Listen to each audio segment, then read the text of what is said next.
ओम शांति। सुनेंगे आज प्यारे बाबा के साकार महावाक्य 23/10/20 के सार मुरली का। बाबा बोले, मीठे बच्चे, श्रेष्ठ से श्रेष्ठ बनने के लिए स्वयं भगवान तुम्हें श्रेष्ठ मत दे रहे हैं, जिससे तुम नरकवासी से स्वर्गवासी बन जाते हो। प्रश्न, देवता बनने वाले बच्चों को विशेष किन बातों का ध्यान रखना है? उत्तर, कभी कोई बात में रूठना नहीं है, सकल मुर्दों जैसी नहीं करनी, किसी को भी दुख नहीं देना है। देवता बनना है तो मुख से सदैव फूल निकले। अगर कांटे व पत्थर निकलते हैं तो फिर पत्थर के पत्थर ठहरे। गुण बहुत अच्छे धारण करने हैं, यहाँ ही सर्वगुण संपन्न बनना है। सजा खाएंगे तो फिर पद भी कम हो जाएगा ना, पद भी अच्छा नहीं मिलेगा।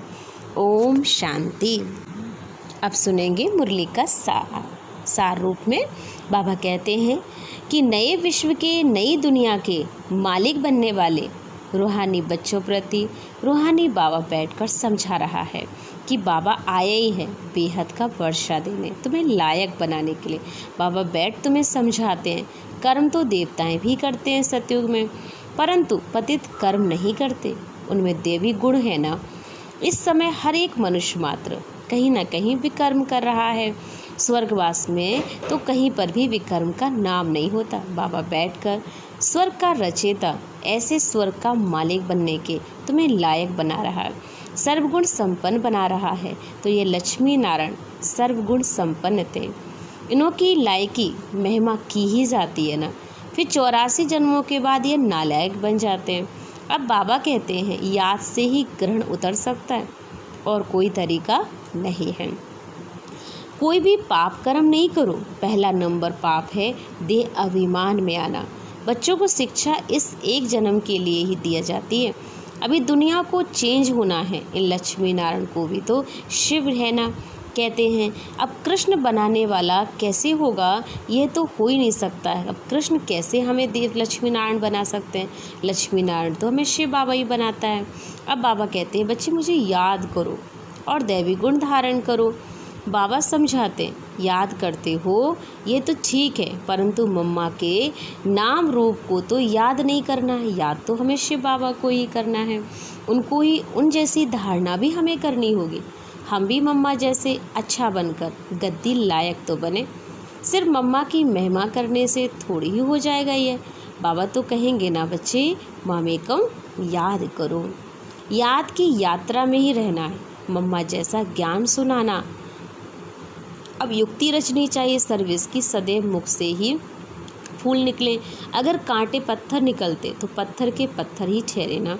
बहुत अच्छे गुण धारण करने हैं तुम में, वो सर्वगुण संपन्न बनने के गुण होना चाहिए। सजा खाएंगे तो पद अच्छा नहीं मिलेगा। यहाँ तो तुमको बाबा कहते हैं, बाबा को भूलना नहीं चाहिए। दुनिया में सच्ची शांति किसी को भी मिल नहीं सकती। अब देखो, पवित्रता, सुख, शांति, संपत्ति सिवाय बाबा के तुम्हें कोई दे सकता है क्या? ऐसे हो ही नहीं सकता है, क्योंकि ऐसे बाप आशीर्वाद करता है। ये आयुष्मान भाव, पुत्रवान भाव। अब देखो, बाबा कहते बच्चों को, मैं बहुत अच्छे दैवी गुण धारण कराने आया हूँ, सकल मुर्दे जैसी नहीं करनी चाहिए। बाबा कहता है ऐसे कोई काम नहीं करो, चंडिका देवी का बाबा की मत नहीं चलेंगे तो फिर कहीं ना कहीं गलतियाँ होंगी, दुख ही देते रहेंगे। बाबा को याद करो तो विकर्म विनाश होंगे और तुम्हें मुक्ति, जीवन मुक्ति इसका वर्षा मिल जाएगा।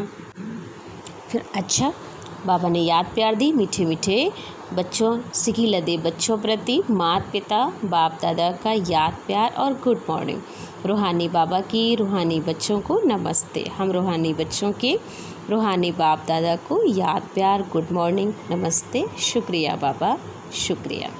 धारणा के लिए मुख्य सार। फर्स्ट पॉइंट है, मुख से ज्ञान रतन निकालने की प्रैक्टिस करनी है। कभी मुख से कांटे व पत्थर नहीं निकालने।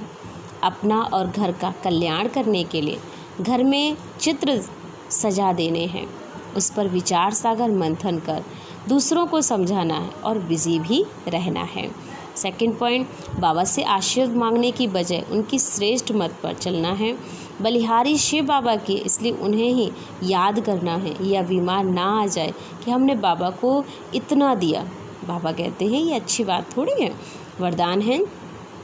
विश्व कल्याणकारी की स्टेज ऊंची स्टेज पर स्थित रहे विनाश लीला को देखने वाले साक्षी दृष्टा भाव।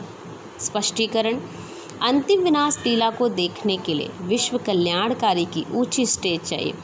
अब जिस स्टेज पर स्थित होने से देह के सर्व आकर्षण संबंध पदार्थ संस्कार प्रकृति की हलचल की आकर्षण समाप्त हो जाएगी, जब ऐसी स्टेज होगी तभी साक्षी दृष्टा का ऊपर की स्टेज पे स्थित कर सकोगे। शांति की शक्ति किरण सर्व आत्माओं को प्रति दे भी सकोगे। स्लोगन है, ईश्वरीय शक्तियों से बलवान बनो तो माया का फोर्स समाप्त हो जाएगा। आज का हम सौ मान लेंगे, मैं विश्व कल्याणकारी साक्षी दृष्टा आत्मा हूँ। हर आत्मा को मुझे साक्षी होकर देखना है। अब 3 मिनट हम बाबा की याद में स्थित हो जाएंगे और संकल्प करेंगे कि मैं आत्मा परमात्मा की छत्र छाया में बैठी हूँ, शिव बाबा के छत्र छाया में प्रेम आनंद का अनुभव कर रही हूँ और उस छतरी में परमात्मा से अथय किरणें निकल रहे हैं, जिसमें मैं आत्मा विश्व कल्याण के लिए शुभ भावनाएं दे रही हूँ। साक्षी दृष्टा होकर हर आत्मा को देख रही हूँ। सर्व का कल्याण हो, सबके जीवन में खुशियाँ आए।